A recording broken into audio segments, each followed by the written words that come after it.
Welcome back guys to the next video on साजे classes. जैसा कि हम लोगों को मालूम है, हम लोग क्लास 12 की बिजनेस स्टडीज पढ़ रहे थे। मैंने अपनी पिछली वीडियो पे फ्यूल के 14 प्रिंसिपल्स पढ़े थे, 14 प्रिंसिपल्स करवाए थे। आज उसी को कंटिन्यू करते हुए अपना नेक्स्ट पार्ट लाया हूं, पार्ट 3। हम लोग फ्यूल के प्रिंसिपल पढ़ चुके हैं। अब आज बात करते हैं अपने दूसरे बंदे टेलर के बारे में, FW टेलर के बारे में। भाई इन्होंने क्या क्या दिया, क्या है, ये सब हम लोग देखते हैं आज। चलो स्टार्ट करते हैं। देखो भाई, FW टेलर ने प्रिंसिपल तो दिए ही दिए, जैसे फ्यूल ने प्रिंसिपल दिए तो वैसे इन्होंने प्रिंसिपल तो दिए दिए, इन्होंने साथ में ना टेक्निक्स भी दी। तो हम लोग प्रिंसिपल भी पढ़ेंगे फ्यूल की, टेलर की, FW टेलर की, और टेक्निक्स भी पढ़ेंगे। पहले देखते हैं इनके प्रिंसिपल्स। ठीक है, चलो स्टार्ट करते हैं। देखो भाई, FW टेलर ने प्रिंसिपल तो दिए, लेकिन इन्होंने ये कहा कि इन्होंने मैनेजमेंट और साइंस को एक साथ जोड़ दिया। तो भाई मैनेजमेंट और साइंस को एक साथ जोड़ दिया मतलब साइंटिफिक मैनेजमेंट के प्रिंसिपल दिए इन्होंने। बोल सकते हो साइंटिफिक प्रिंसिपल ऑफ मैनेजमेंट भी बोल सकते हो। इन्होंने मैनेजमेंट और साइंस को एक साथ जोड़ दिया। कोई दिक्कत? तो भाई क्या क्या इन्होंने प्रिंसिपल दिए वो देखते हैं हम लोग। चलो स्टार्ट करते हैं वन बाय वन और उसको डिस्कस करते हैं। पहला इन्होंने प्रिंसिपल दिया, science not rule of thumb. Science not rule of thumb, कि भाई science not rule of thumb नहीं है कि भाई किसी ने जो कह दिया वही मान लो। अपनी बुद्धि लगाओ या साइंस लगाओ। ठीक है, जैसे किसी ने कह दिया कि ये काम कर लो, आपको प्रॉफिट ज्यादा हो जाएगा, आपने कर लिया। ऐसा नहीं भाई, अपनी बुद्धि चलाओ, उसमें साइंस लगाओ कि भाई ऐसा करना सही रहेगा कि नहीं। Science not rule of thumb. इन्होंने आगे ये भी कहा कि भाई आप कोई भी ऑर्गेनाइजेशन में आप ऐसे काम करो, एक पर्टिकुलर मेथड के थ्रू काम करो, साइंटिफिक अप्रोच के थ्रू काम करो। कोई भी काम करो उसमें साइंटिफिक अप्रोच लगाओ। ठीक है, ऐसा एक पर्टिकुलर मेथड निकालो उसको काम करने का, जिससे आपकी इफिशिएंसी इंक्रीज हो, टाइम बचे, रिसोर्सेस का बेस्ट यूटिलाइजेशन हो, एफर्ट्स कम लगे। ऐसा एक पर्टिकुलर मेथड निकालो। समझ में आया ना? एक साइंटिफिक अप्रोच की तरह अप्रोच करो, किसी भी काम करने को साइंटिफिक तरीका उस पर लगाओ।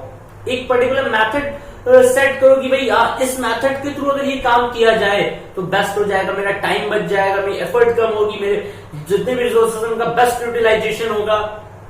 बात समझ में आ रही है? मेरे वर्कर्स की या फिर मेरी इफिशियंसी इंक्रीज होगी। इन्होंने ये कहा, FW टेलर ने, science not rule of thumb मतलब कि भाई कोई भी काम करो उस पे साइंटिफिक अप्रोच के साथ करो। आई थिंक समझ में आ गया होगा। आगे देखते हैं। दूसरा इन्होंने प्रिंसिपल दिया, हार्मोनी नॉट डिस्कर्ड। बहुत अच्छा पॉइंट है, हार्मोनी नॉट डिस्कर्ड। हार्मोनी मतलब क्या होता है भाई मालूम है? आपस में सब लोग साथ में मिलकर। हार्मोनी नॉट डिस्कर्ड मींस सब लोगों को साथ में मिलकर काम करना चाहिए। इस प्रिंसिपल के थ्रू FW टेलर ने ये एम्फसाइज किया कि भाई एक ऑर्गेनाइजेशन के अंदर, एक फर्म के अंदर जितने भी लोग हैं उन सबको मिलकर काम करना चाहिए। समझ में आ रही है ना बात? किसी को तो एक दूसरे के खिलाफ काम नहीं करना चाहिए भाई, क्योंकि वर्कर्स और मैनेजर्स दोनों को एक दूसरे की जरूरत है। ठीक है, वर्कर्स के बगैर मैनेजर्स पूरा काम नहीं कर पाएंगे और मैनेजर्स के बगैर वर्कर्स हम नहीं कर पाएंगे। समझ में आ रही? तो हार्मोनी नॉट डिस्कर्ड मतलब कि सबको एक साथ मिलकर काम करना चाहिए।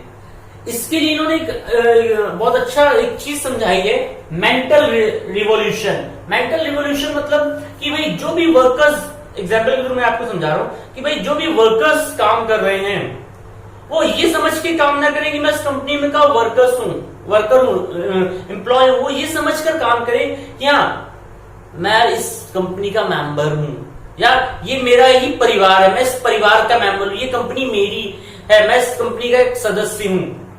एक फैमिली की तरह उस कंपनी को अपना समझे और उसमें काम करे, उसका फैमिली का मेंबर बनकर काम करे।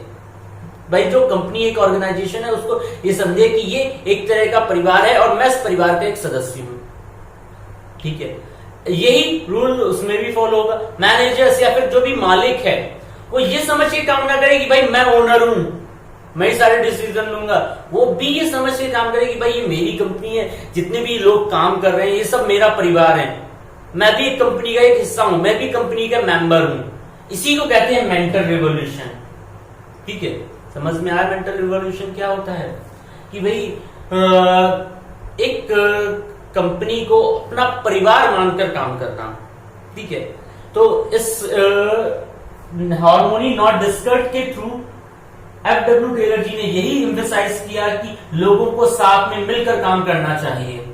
ठीक है, नेक्स्ट इन्होंने प्रिंसिपल लिया cooperation not individualism. Cooperation not individualism इसी के आगे का काम पार्ट है भाई, हार्मोनी नॉट डिस्कर्ड के आगे का ही पार्ट है, इसको एक्सटेंड किया गया है। इसका मतलब बिल्कुल सेम वही है कि सब कोऑपरेशन मतलब क्या होता है, बहुत बार पढ़ चुके हो, साथ में मिलकर काम करना। तो सब लोगों को साथ में मिलकर काम करना चाहिए।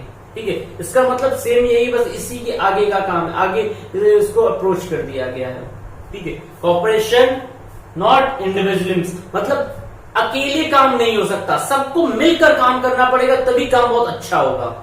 समझ में आ रही है ना बात? आगे है development of work to their great efficiency. एक बार और देखते हैं, development of workers to their great efficiency. इस प्रिंसिपल के थ्रू एफडब्ल्यू टेलर जी ने ये एम्फसाइज किया, ये बताना चाहा कि भाई एक ऑर्गेनाइजेशन के अंदर, एक फर्म के अंदर जितने भी लोग काम कर रहे हैं, ठीक है, कर तो रहे हैं, लेकिन उनकी टाइम टू टाइम ट्रेनिंग करवानी चाहिए, उनको एनालाइज करके उनको ट्रेनिंग देनी चाहिए, ताकि उन वर्कर्स की इफिशियंसी इंक्रीज हो। उनकी इफिशियंसी इंक्रीज होगी तो कहीं ना कहीं फायदा कंपनी को होगा। समझ में आ रही है ना बात? तो development of worker to their great efficiency, ये कहा एफडब्ल्यू टेलर जी ने इस प्रिंसिपल के थ्रू कि एक ऑर्गेनाइजेशन के अंदर जितने भी वर्कर्स काम कर रहे हैं, वर्कर्स हो, मैनेजर्स हो, जो भी हो, जितने भी लोग काम कर रहे हैं, उन सबकी टाइम टू टाइम ट्रेनिंग करवानी चाहिए, ताकि उन वर्कर्स की, उन मैनेजर्स की भी इफिशियंसी इंक्रीज हो। इफिशियंसी मींस काम करने की क्षमता, उनकी इफिशियंसी इंक्रीज हो, उनकी स्किल और अच्छी हो। समझ में आ रही है बात? तो ये 4 प्रिंसिपल, साइंटिफिक प्रिंसिपल दिए थे एफडब्ल्यू टेलर जी ने। अब आगे नेक्स्ट हम लोग देखते हैं कि इन्होंने प्रिंसिपल के साथ टेक्निक्स भी दी थी, तो वो टेक्निक्स देखते हैं। आगे देखते हैं scientific technique of management. Taylor ji ने प्रिंसिपल के साथ साथ टेक्निक्स भी दी थी। तो भाई पहली टेक्निक है फंक्शनल फोरमैनशिप। फंक्शनल फोरमैनशिप, अब ये फंक्शनल फोरमैनशिप क्या होता है, इसको थोड़ा सा समझते हैं। देखो भाई, पेयोल जी ने ये कहा कि देखो हम लोग भी कोई काम अगर स्टार्ट करते ना, कोई भी काम अगर स्टार्ट करे, शुरू में तो बहुत मजा आती है, लेकिन कुछ टाइम बाद वो उस काम से बोर होने लगता है, वो काम उसको बर्डन लगने लगता है। पेयोल जी ने ये सजेस्ट किया, एक टेक्निक दी, साइंटिफिक टेक्निक दी, फंक्शनल फोरमैनशिप की। ये कहा कि आप अपने काम को 2 भागों में बांट दो। फंक्शनल फोरमैनशिप मतलब कि आप अपने काम को 2 भागों में बांट लो, एक प्लानिंग डिपार्टमेंट और एक production department. Got it? Planning department और प्रोडक्शन डिपार्टमेंट मतलब कि आपका जो जितना भी सारा काम है, एक पार्ट आपका पूरा का पूरा प्लान का काम करेगा कि हाँ काम क्या करना है, कैसे करना है, क्या क्या होना है, ये सारा काम करेगा, और दूसरा जो डिपार्टमेंट है उस बने हुए प्लान को फॉलो करेगा कि भाई हाँ ये प्लान बना, इससे ये प्रोड्यूस करना है, ये करना है, ये करना है, ये करना है। समझ में आ रही है ना बात? एक एक करके उठाते हैं हम लोग और डिस्कस करते हैं कि भाई क्या है। पहला, प्लानिंग डिपार्टमेंट में अलग अलग डिपार्टमेंट बने होते हैं कि भाई प्लानिंग डिपार्टमेंट में भी हम लोग अलग अलग बंदे अलॉट कर देते हैं कि इसमें ये होगा, इसमें ये होगा, इसमें ये होगा। पहला जो डिपार्टमेंट है प्लानिंग डिपार्टमेंट में वो है रूट क्लर्क। रूट क्लर्क क्या होता है भाई? Route clerk responsible for the route, वो रूट के लिए रिस्पॉन्सिबल होगा, मतलब कि हाँ ये स्टेप्स लेने हैं काम करने के लिए, जो भी काम है आपका, जो भी प्रोडक्शन करना है उसके लिए ये स्टेप्स लेने, इसके लिए रिस्पॉन्सिबल होगा रूट क्लर्क। दूसरा प्लानिंग डिपार्टमेंट में आता है हमारा instruction card clerk. Instruction card clerk का काम होगा, it is responsible for the instruction of the others. Instruct देने का काम, इंस्ट्रक्शन का काम होगा कि भाई हाँ ये काम ऐसे होगा, ये काम ऐसे होगा, ये काम ऐसे होगा। Got it? आगे बढ़ते हैं। नेक्स्ट प्लानिंग डिपार्टमेंट में आता है time and cost clerk. Time and cost clerk जो होता है वो रिस्पॉन्सिबल होता है टाइम और कॉस्ट के लिए कि भाई हाँ इतना टाइम लगेगा इस काम के लिए और इतनी कॉस्ट लगेगी, उसके लिए रिस्पॉन्सिबल होता है। नेक्स्ट है डिसिप्लिनरियन। ये तो नाम टंग ट्विस्टेड है बट समझ लो। डिसिप्लिनरियन नाम काम बता रहा है भाई बाकी सबको डिसिप्लिन में रखना। डिसिप्लिन मतलब बाकी सारे जितने भी ये लोग हैं, जितने भी क्लर्क हैं, उन सबको डिसिप्लिन में रखना। तो ये हो जाएगी भाई प्लानिंग डिपार्टमेंट्स। अच्छा थोड़ा सा ज्यादा फास्ट तो नहीं हो रहा है, होना चाहिए थोड़ा सा फास्ट, क्योंकि वीडियो बहुत सारी है, मुझे बहुत ज्यादा बनानी है, तो थोड़ा सा फास्ट लेना तो पड़ेगा। आगे देखते हैं हम लोग प्रोडक्शन डिपार्टमेंट। फंक्शनल फोरमैनशिप का जो दूसरा डिपार्टमेंट है प्रोडक्शन डिपार्टमेंट, इसमें भी 4 तरह के हेड्स होते हैं। एक एक करके उठाते हैं कौन कौन से हेड्स हैं और उनको डिस्कस करते हैं। पहला है speed boss. Speed boss responsible होता है कि आपका जो टाइम पे काम हो जाए, उसको ये देखना है कि जो भी काम हो रहा है, जितना भी प्रोडक्शन हो रहा है, क्या वो टाइम पे हो रहा है कि नहीं। ठीक है। दूसरा है गैंग बॉस। गैंग बॉस नाम समझ में आ रहा है, गैंग बॉस।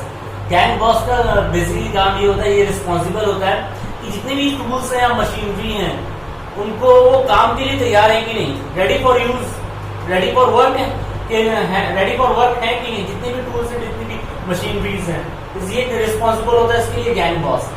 नेक्स्ट है रिपेयर बॉस। नाम काम बता रहा है भाई, रिपेयर बॉस मतलब कि इसकी रिस्पॉन्सिबिलिटी क्या होगी, अगर कोई मशीनरी में दिक्कत आ गई, कोई रिपेयर की जरूरत है या फिर सर्विसिंग करवानी है, तो वो उसके लिए रिस्पॉन्सिबल होगा रिपेयर बॉस। ठीक है। चौथा इंस्पेक्टर्स। नाम काम बता रहा है, इंस्पेक्टर्स देख रेख करना कि भाई जो भी प्रोडक्शन हो रहा है अच्छी क्वालिटी का है कि नहीं है। समझ में आ रही बात, कितना प्रोडक्शन हो रहा है, टाइम पे हो रहा है, इन सबको देखना काम इंस्पेक्टर को होता है। तो भाई FW टेलर जी ने यही सजेस्ट किया कि यही टेक्निक दी पहले कि अगर आपके पास काम ज्यादा है तो आप अपने काम को 2 भागों में बांट लो, प्लानिंग डिपार्टमेंट और फंक्शनल डिपार्टमेंट, प्रोडक्शन डिपार्टमेंट। 2 भागों में बांट लो, प्लानिंग डिपार्टमेंट और प्रोडक्शन डिपार्टमेंट। ठीक है। और उनके 4 हेड्स होंगे। तो आई थिंक समझ में आ गया होगा ये। आगे देखते हैं नेक्स्ट जो टेक्निक दी वो है standardisation and simplification of work. Standardisation and simplification of work मतलब कि भाई आप जो भी काम करो, एक ऑर्गेनाइजेशन के अंदर जितनी भी एक्टिविटी करो, उसका एक स्टैंडर्ड होना चाहिए। आप जिस भी चीज का प्रोडक्शन कर रहे हो वो स्टैंडर्ड होनी चाहिए। ठीक है। जैसे आप ऐसे समझो, कोई एग्जांपल लेके आपको समझाते हैं। जैसे ये एप्पल फोन की कंपनी होगी, आईफोन की कंपनी होगी, मार्केट में कितने सारे फोन आते हैं, आए दिन कोई ना कोई नई कंपनी लॉन्च होती रहती है, नए नए फोन्स निकालती रहती है। लेकिन एप्पल एक स्टैंडर्ड बेस निकालता है, वो अपनी क्वालिटी बेस पे प्रोडक्शन करता है, स्टैंडर्ड उसका सेट। आज तक मार्केट में कितने फोन आए होंगे, कितने टाइप्स के फोन आए होंगे, 15-20, बस इससे ज्यादा टाइप्स के तो आए नहीं एप्पल के। ठीक है। डिफरेंट कंपनीज के तो 75 से आ गए होंगे टाइप्स के।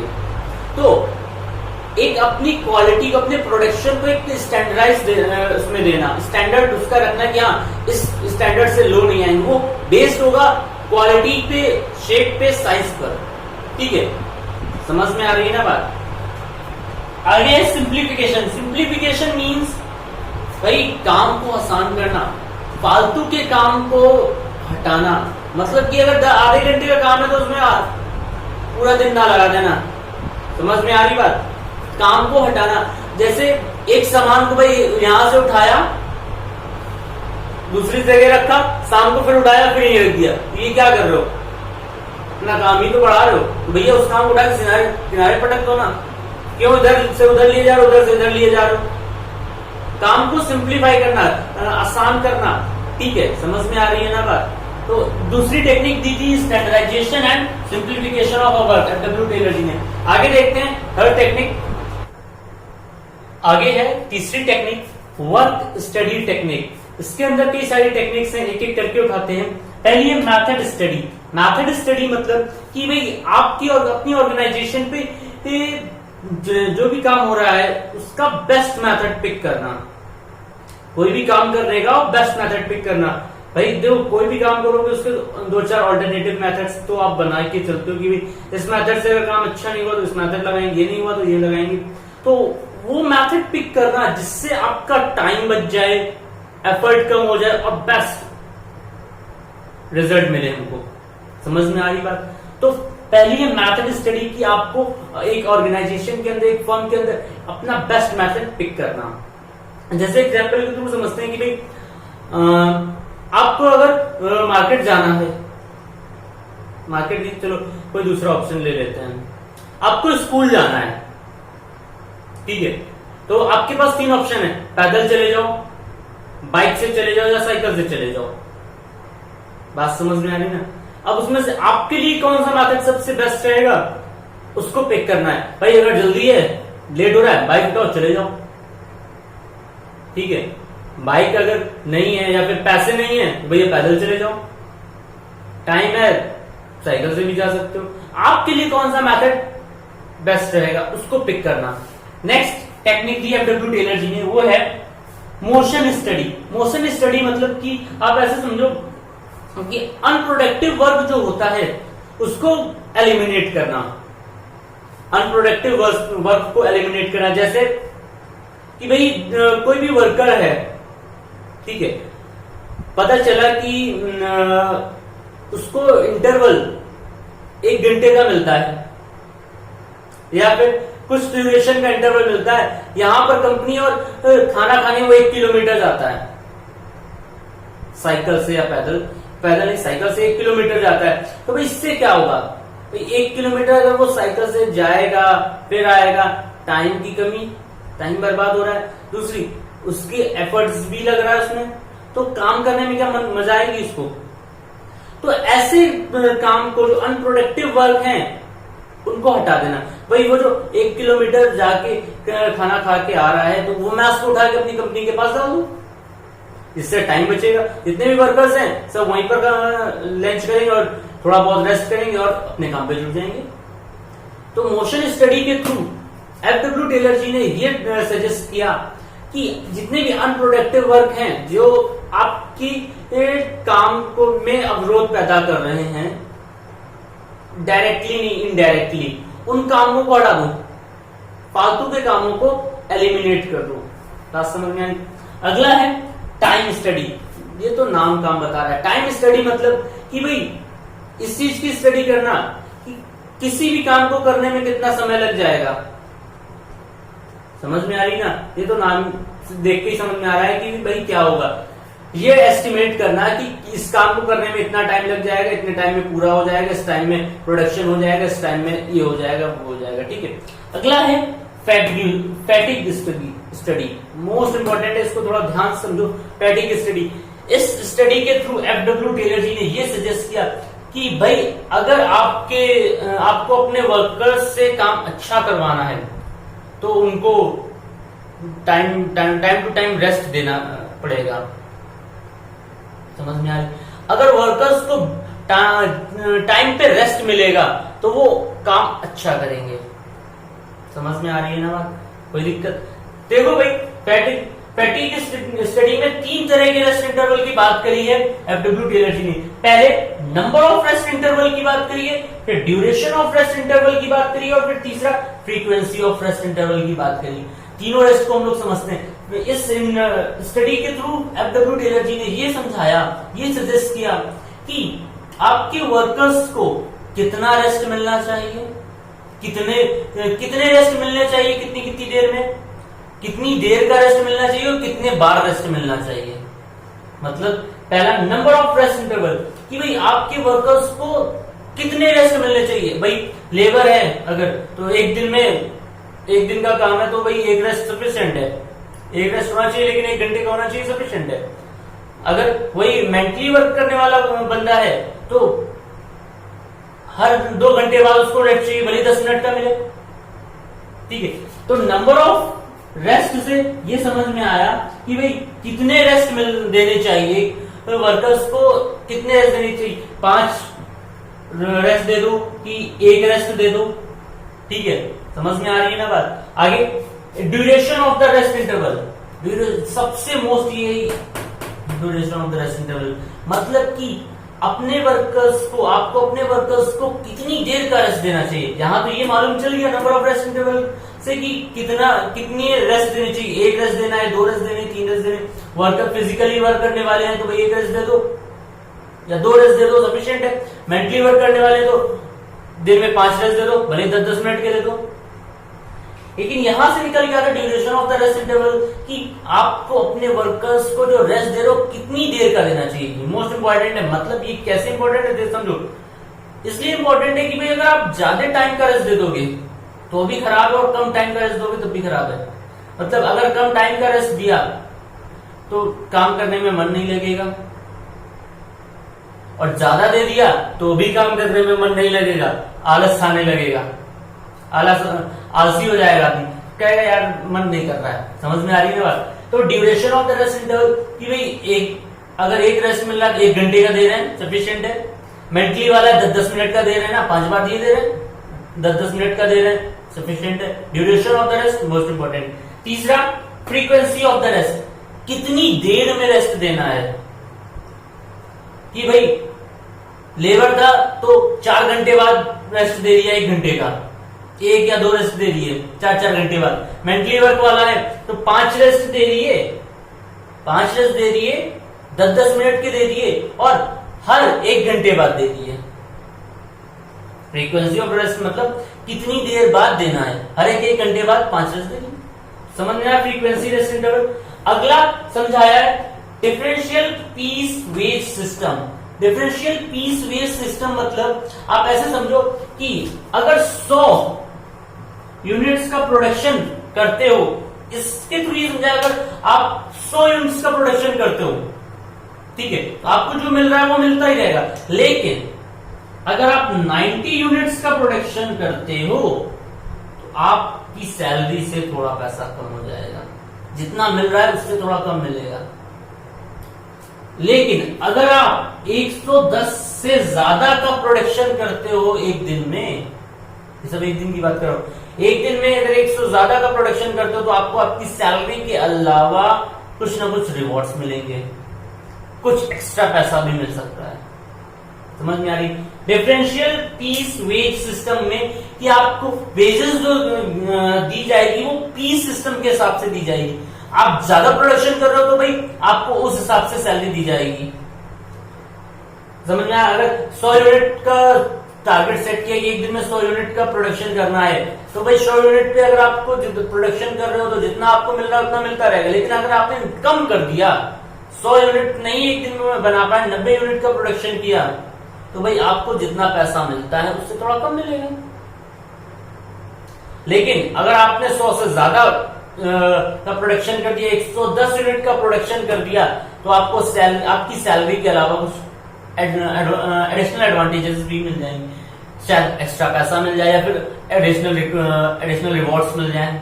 ठीक है, तो ये थे हमारे scientific technique of management, principle of management. यहां से पूरा का पूरा खत्म होता है। ठीक है, आज के लिए इतना ही। मैं अगली वीडियो में नया चैप्टर लेके आऊंगा।